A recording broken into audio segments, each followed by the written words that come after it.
নমস্কাৰ ছাত্ৰ ছাত্ৰীসকল, আজি মই এটা নতুন ভিডিঅ' লৈ আহিছোঁ য'ত আমি আজি যিটো আমি কৰাই আছিলোঁ 14 নম্বৰ লেচনৰ মানে পৰিসংখ্যা ষ্টেটিষ্টিক্স যোনটো লেচন কৰাই আছিলোঁ সেই লেচনটোৰ আমি তৃতীয়টো পদ্ধতি। সেই পদ্ধতিৰ নাম হ'ল আমাৰ ধাপ বিচ্যুতি পদ্ধতি মানে ষ্টেপ ডেভিয়েশ্যন মেথড। ছাত্ৰ ছাত্ৰীসকল, আজি মই এইটোৰ বিষয়ে তোমালোকক সকলোবোৰ এক্সপ্লেইন কৰি দিম, মানে আলোচনা কৰিম। লগতে আমি আগতে যিটো কুৱেশ্যন লৈছিলোঁ সেই কুৱেশ্যনটোকে লৈছোঁ মই, যাতে আমি সহজেই এই পদ্ধতিটো কৰিব পাৰোঁ, তোমালোকে জানিব পাৰা। আৰু সেই কুৱেশ্যনটোকে মই আজি ধাপ বিচ্যুতি পদ্ধতিত মানে ষ্টেপ ডেভিয়েশ্যন মেথডত দেখাই দিম। তোমালোকে ভিডিঅ'টো চাই থাকা আৰু তোমালোকে মানে স্কিপ নকৰিবা। লগতে যিখিনি তোমালোকে বুজি নোপোৱা সেই ষ্টেপটো মোক মিনিট হিচাপে তোমালোকে হোৱাটছআপ মানে কমেণ্টত মেছেজ দি কিনে তোমালোকে কৰিব পাৰা, কমেণ্ট দি কিনে কৰিব পাৰা। এতিয়া আমি আৰম্ভ কৰিবলৈ গৈ আছোঁ। এই পদ্ধতিত মই লৈছোঁ নাম্বাৰ অফ প্লেণ্টছ মানে উদ্ভিদৰ সংখ্যা 0 পৰা 2 1 আছে, নাম্বাৰ অফ হাউচেছ মানে আৰু 0 পৰা 2 পৰা 4 2, 4 পৰা 6 1 আৰু 6 পৰা 8 5, 8 পৰা 10 6 আৰু 10 পৰা 12 2 আৰু 12 পৰা 14 আমাৰ আছে 3। এতিয়া আমি এইটোৰ ওপৰত এতিয়ালৈ আলোচনা কৰিম। মই সেইদিনাই কৈছিলোঁ যে যেতিয়া আমি এটা ষ্টেপ মানে যিমানে আমাৰ পদ্ধতি বাঢ়ি বাঢ়ি যাব সিমানেই আমাৰ এটা এটা কলম ইয়াৰ পৰা বাঢ়ি যাব, এটা এটা কলম আমাৰ বাঢ়ি যাব। প্ৰথমটো যেতিয়া আমি কৰিছিলোঁ যেন প্ৰত্যক্ষ পদ্ধতি, তেতিয়াহ'লে আমাৰ 4টা কলম আছিল। এবাৰ যেতিয়া আমি কৰিলোঁ ধাপ বিবেচিত মাধ্য পদ্ধতি, তেতিয়া আমাৰ এটা 5টা হৈ গৈছিল। আৰু এইবাৰ আমাৰ আছে ধাপ বিচ্যুতি পদ্ধতি, ইয়াৰ কলম হ'ব আমাৰ খাই কেইটা হ'ব 6টা হৈ যাব। এতিয়া আমি ভিডিঅ'টো আৰম্ভ কৰিবলৈ গৈ আছোঁ।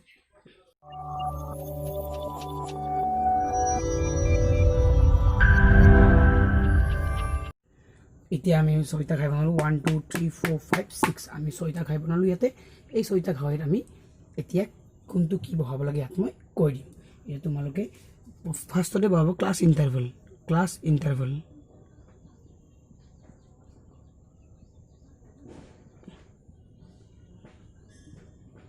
ইণ্টাৰভেল থাকিব। ছেকেণ্ডত থাকিব আমাৰ ফ্ৰিকুৱেঞ্চি।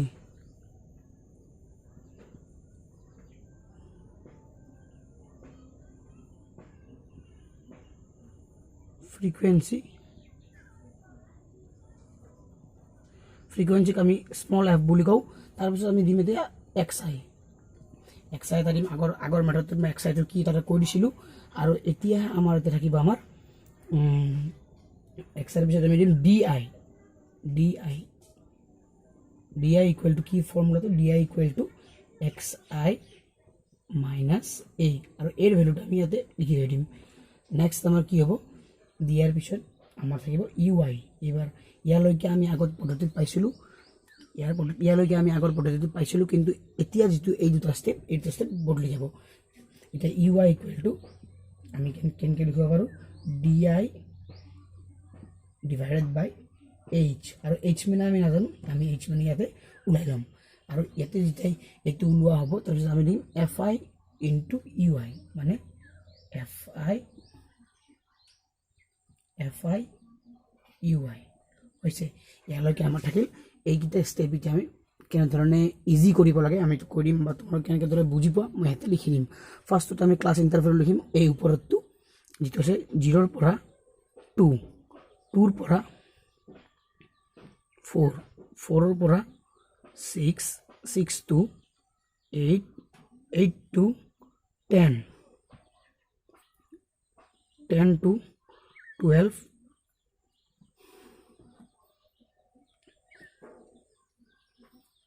12 to 14। ইয়ালৈকে আমাৰ হৈ গ'ল। এতিয়া আমি কৰিম আমাক যিকেইটা ফ্ৰিকুৱেঞ্চি দি আছে, 1 দিছে ইয়াতে, 2 1 5 6 2 3। ইয়ালৈকে এই XI কেনেকৈ ওলাম মই আগতে তোমালোকক কৈ দিছোঁ। XIটো কেনেকৈ ওলাব লাগে, আমি কি কৰিম, ক্লাছ ইণ্টাৰভেল যিটো আমাৰ উচ্চ সীমা আৰু নিম্ন সীমা, মানে নিম্ন সীমা উচ্চ সীমা, এটা প্লাছ কৰিম আমি 2টা ডিভাইড কৰিম। এটা প্লাছ কৰিলে কিমান হ'ব, 2টা ডিভাইড কৰিলে আমাৰ হৈ যায় 1। আৰু এইটো যিটোকে আমাৰ কিমান কৰি বাঢ়িছে, ইয়াতে 2 কৰি বাঢ়িছে, আমি 2 কৰি বঢ়াই যাম। 1ৰ লগত 2 যদি আমি প্লাছ কৰি কিমান হ'ব 3 3 লগত কৰিলে 5 5 ৰ লগত কৰিলে 7 7 ৰ লগত 2 কৰিলে 9 9 ৰ লগত 2 কৰিলে 11 আৰু 11 ৰ লগত 2 কৰিলে 13 ইয়ালৈকে আমি বুজি পালো DI টো কেনেকৈ ওলাই মই কৈ দিছিলো আগতে যে আমি প্ৰথমতে চাম ইয়াতে কোনটো মিডিলত আছে ইয়াতে তিনটা সাইডত তোমালোকে ইয়াতে তিনটা আছে আৰু ইয়াতে তিনটা আছে মাজত কোনটো থাকিল এইটো থাকি গ'ল এইটোৱে হ'ব আমাৰ এৰ ভ্যালুটা আমি এইটো লিখিব পাৰো এইটো মানে তোমালোকক বুজাৰ কাৰণে দিছিলো এৰ ভ্যালু হ'ব 7 এতিয়া আমি কৰিম x সাইড DI টো কেনেকৈ কৰিম x সাইডৰ পৰা যদি আমি a মাইনাস কৰো x সাইড কিমান আছে 1 1 ৰ পৰা যদি আমি 7 মাইনাস কৰো তেতিয়া কি হ'ব 6 থাকিব কিন্তু ডাঙৰটোৰ লগত মাইনাস হ'ব কাৰণ এৰ মান 7 হয় মাইনাস 6 থাকিব আৰু 3 ৰ পৰা আমি 7 মাইনাস কৰিলে আমাৰ থাকিব -4 আৰু আমাৰ 5 ৰ পৰা 7 মাইনাস কৰিলে আমাৰ থাকিব -2 আৰু 7 ৰ পৰা 7 মাইনাস কৰিলে থাকিব আমাৰ 0 আৰু 9 ৰ পৰা 7 মাইনাস কৰিলে থাকিব আমাৰ 2 কাৰণ 2 ডাঙৰ হৈ গ'ল এই প্লাছত আহি যাব আৰু ইপিনে 11 ৰ পৰা আমাৰ যদি 7 মাইনাস কৰি থাকিব আমাৰ 4 আৰু 13 ৰ পৰা যদি আমি 7 মাইনাস কৰো থাকিব আমাৰ 6 ইয়ালৈকে তোমালোকে নিশ্চয় বুজি পাইছা চাগে মই আশা কৰিছো আৰু যদি বুজি পোৱা নাই মোক কমেন্টত জনাই দিবা এতিয়া আমি UI এটো আমি নতুন পাইছো এই পদ্ধতিটো ধাপ বিচ্যুতি পদ্ধতি ইয়ালৈকেটো আমাৰ এই যেটো আমাৰ বিবেচিত মাধ্য পদ্ধতি হেৰুটো আমি ইয়ালৈকে পাই যাও কিন্তু ধাপ বিচ্যুতি পদ্ধতি এটো স্টেপ বাঢ়ি যাব কিন্তু এটো তোমালোকে জানাই FI DI থাকলে FI DI হ'ব UI থাকলে আমাৰ এই যে আমি FI UI লিখিম এতিয়া UI কেনেকৈ উলাই UI উলাব কাৰণে আমি DI এৰ মানটো পাইছো কাৰণ DI ভ্যালুটো লাগে আমাক DI ভ্যালু আছে H টো কেনেকৈ পাম H হাউ কেনেকৈ সেই H টো পাবৰ কাৰণে মই এটা কৈ আছো তোমালোকক সেইটো ভালদৰে মন দিয়া চোৱাই পেনে ক্লাছ ইন্টাৰভেলত চোৱা 0 ৰ পৰা 2 লৈকে কিমান মানে ইয়াৰ যেটো ডিফাৰেন্স আছে কমন ডিফাৰেন্সটো কিমান কৰি বাঢ়িছে হাইট H টো আমাৰ ইমান 0 ৰ পৰা 2 লৈকে কিমান বাঢ়িছে 2 আমাৰ 2 ৰ পৰা 4 লৈকে কিমান বাঢ়িছে আমাৰ 2 কৰি বাঢ়িছে সেই কাৰণে আমি কি কৰিম H ৰ মান হ'ব আমাৰ 2 আমাৰ ডিফাৰেন্সটো কয় কমন ডিফাৰেন্স কোনটো হৈছে এইটো আমাৰ H আমি পাই গলো এতিয়া আমি ইজিলি আমি UI ৰ ভ্যালুটো ক্যালকুলেট কৰিব পাৰো কেনেকৈ DI মানে প্ৰথমত কি আছে -6 ক যদি আমি 2 ৰে ডিভাইড কৰো তেতিয়া হৈ যায় আমাৰ -3 -4 ক যদি আমি 2 ৰে ডিভাইড কৰো আমাৰ হৈ যায় -2 কাৰণ 2 2 যা 4 আৰু যদি আমি -2 ক যদি 2 ৰে ডিভাইড কৰো হৈ যায় আমাৰ -1 আৰু যদি 0 ক আমি 2 ৰে ডিভাইড কৰো হৈ যায় আমাৰ 0 কাৰণ 0 ক 0 ৰে ডিভাইড কৰা তুমি 0 এ ভ্যালু হ'ব আৰু তোমাৰ 2 ৰে ডিভাইড কৰিলে হ'ব যাব 1 কাৰণ ইয়াতে এবাৰ মাইনাস নাই সেইকাৰণে আমাৰ 1 আহিল 4 ক 2 ৰে ডিভাইড কৰিলে আমাৰ হৈ যাব 2 আৰু 6 ক 2 ৰে ডিভাইড কৰিলে হৈ যাব আমাৰ 3 ইয়ালৈকে তোমালোকে নিশ্চয় বুজি পাইছা চাগে মই আশা কৰিছো এতিয়া আমি FI UI উলাটো একদম হে আমাৰ কাৰণে ইজি হৈ গৈছে এতিয়া FI UI উলাৰ আগতে কি আছে FI UI FI কোনটো ফ্ৰিকোয়েন্সি 1 ইনটু UI মানে এইটো 1 ইনটু -3 আমাৰ হৈ গ'ল -3 2 ইনটু 2 2 ইনটু -2 -4 1 ইনটু -1 আমাৰ হৈ গ'ল -1 0 ইনটু 5 আমাৰ হৈ যাব 0 কাৰণ ইনটু কৰিলে 0 লগত আৰু এটা 0 ৰ পৰা আমি কৰিলো এটা 6 আৰু 1 কৰিলে 6 আৰু আমাৰ 2 ৰ লগত যদি আমি 2 কৰো হৈ যায় আমাৰ 4 আৰু 3 ৰ লগত যদি আমি 3 কৰো হৈ যায় আমাৰ 9 ইনটু কৰিলে ইয়ালৈকে তোমালোকে হৈ গ'ল আমাৰ অংকটো অলপমান মাত্ৰ আৰু দুটামান স্টেপ বাকি আছে সেইকেইটা কৰিলে আমি গোটেই সামটো কৰি দিম এতিয়া আমি কি কৰিম এইটো প্লাস কৰিম এইটো আমি প্লাস কৰি দেখুৱাম তোমালোকক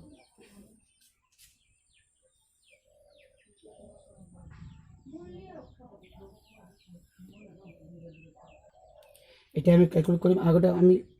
FI এৰ যিকিটা আছে গোটেইটা প্লাস কৰিম কৰিবৰ হল কি সামেশন FI মানে কিমান আছে টোটাল সামেশন FI কোৱেশ্চনত দিয়া থাকে আমাৰ 1 2 3 4 4 9 9 15 15 15 আৰু 5 প্লাস করলে আমরা হয় 20 আমি FI এর মান বলবো এটা আমি পাম FI সামেশন FI UI মানে কিমান ইয়াতে এটা চাও এটা -3 -4 ইয়াতে আৰু +4 এটা ক্যান্সেল কৰি দিব পাৰো আমি কাৰণ -4 + 4 ক্যান্সেল হৈ যাব আৰু 9 আছে 9 আৰু 6 প্লাস কৰলে আমাৰ হৈ যায় 9 আৰু আমি যদি 6 প্লাছ কৰোঁ আমাৰ হয় 15 15ৰ পৰা দুটাই মাইনাছৰ আছে 15ৰ পৰা 1 গ'লে থাকে 14 14ৰ পৰা 3 গ'লে থাকে আমাৰ 11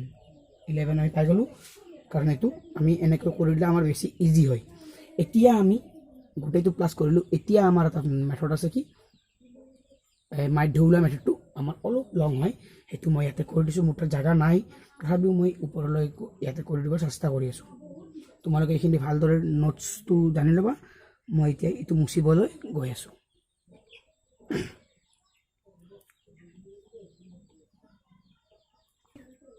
মই সেইবোৰ মুচি পেলোৱা নাই মই খালি জাষ্ট ওপৰৰ যিটো কুৱেশ্যনটো আছিল সেইটো মুচি দিছোঁ এতিয়া মই লিখিম মাধ্য ওলোৱা formula x bar equal to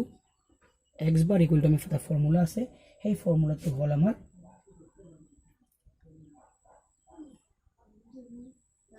ফৰ্মুলাটো কোৱাৰ আগতে তোমাক মই কৈ দিওঁ মই কাৰণ আগৰ ফৰ্মুলাটো যিটো আমি পাইছিলোঁ সেই ফৰ্মুলাটো অলপমান মানে ক্ৰিটিকেল আছিল সেইটো তোমালোকে ভালদৰে চাই ল'বা কাৰণ তোমালোকে জানিব লাগিব সেই ফৰ্মুলাটো এতিয়া আমি ইয়াৰ মেথডটো লিখি দিম চোৱা তোমালোকে কি হ'ব মেথডটো a plus summation fi ui divided by summation fi whole into h এতিয়া আমি ইয়াতে মেথডটো লিখিলোঁ x bar equal to a plus summation fi ui divided by summation fi whole into h এইটো হ'ল আমাৰ ভাব বিচ্যুতি পদ্ধতিৰ আমাৰ ফৰ্মুলা এতিয়া আমি কি কৰিম এইটো ফৰ্মুলা ইয়াতে বহাই দিম ইয়াতে আমাৰ যিটো এৰ ভ্যালু হয় আমাৰ 7 হৈছে 7 প্লাছ আৰু fi ui মানে আমি আগতে পাইছিলোঁ 11 মই যেতিয়া কৰি দিছিলোঁ তোমালোকক 11 আৰু summation fi মানে আমাৰ 20 into h মানে আমাৰ হ'ল 2 কাৰণ আমি h এর ভ্যালুটো ইয়াতে দেখাই দিছোঁ তো আমি যদি কাটো 2 10 যা 20 এতিয়া আমাৰ ইয়াতে থাকি গ'ল ইয়াতে মই ইকুৱেল দি লিখি দিলোঁ 7 প্লাছ 11 বাই 10 আৰু এতিয়া যদি আমি লাইনটো লিখো 7 প্লাছ 11 যদি আমি 10 এৰে ডিভাইড কৰোঁ আমাৰ হৈ যায় 1.1 আৰু এইখিনি কৰিলে আমাৰ প্লাছ কৰি দিয়ে 7 প্লাছ 1 আমাৰ হৈ গ'ল 8.1 এইটোৱে আছিল আমাৰ আজিৰ এই পদ্ধতিটোৰ এনসাৰটো আৰু তোমালোকে চাব পাৰা মোৰ তিনিটা ভিডিঅ' চালে গম পাবা সকলো মই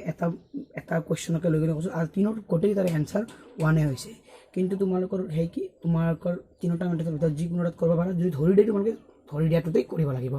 লগতে তোমালোকৰ যিমানে তুমি লং মেথডটোত কৰিবা সিমানে তোমাৰ এনসাৰটো মানে তোমালোকৰ কেলকুলেটটো তোমাৰ ইজি হ'ব পিছত যেতিয়া তোমালোকে প্ৰত্যক্ষত কৰিবা তেতিয়াহ'লে ডাঙৰ কেলকুলেশ্যন হ'ব পাৰে আৰু মাজতো কৰিলে অলপমান মিডিয়াম সাইজৰ এভাৰেজ আৰু লাষ্টত কৰিলে আমাৰ তোমালোকৰ যিটো আমাৰ fi ui টো একদম ইজি ওলাব তোমালোকে ইজিলি তোমালোকে কেলকুলেট কৰিব পাৰা সেইকাৰণে তোমালোকৰ যোনটো ইচ্ছা হয় পৰীক্ষা যদি ধৰি নিদিয়ে তেতিয়া তোমালোকে যিটো ইচ্ছা তোমালোকে সেইটো ব্যৱহাৰ কৰি এনসাৰটো ওলাব পাৰা আজিতে মই এই ভিডিঅ'টো সামৰিলোঁ আৰু নতুন এটা চেপ্টাৰ লৈ আহিম বা এই চেপ্টাৰৰ আৰু এটা বহুলক আছে আমাৰ মোড সেইটো আমি ওলাবলৈ চেষ্টা কৰিম এতিয়া আৰু ভিডিঅ'টো মই যিমান জলদি পাৰোঁ ইয়ালৈ মানে বনাবলৈ চেষ্টা কৰিম ভিডিঅ'টো লাইক কৰি দিবা আৰু শ্বেয়াৰ কৰি দিবা আৰু ছাবস্ক্ৰাইব কৰি দিবা যদি তোমালোকে কৰা নাই ধন্যবাদ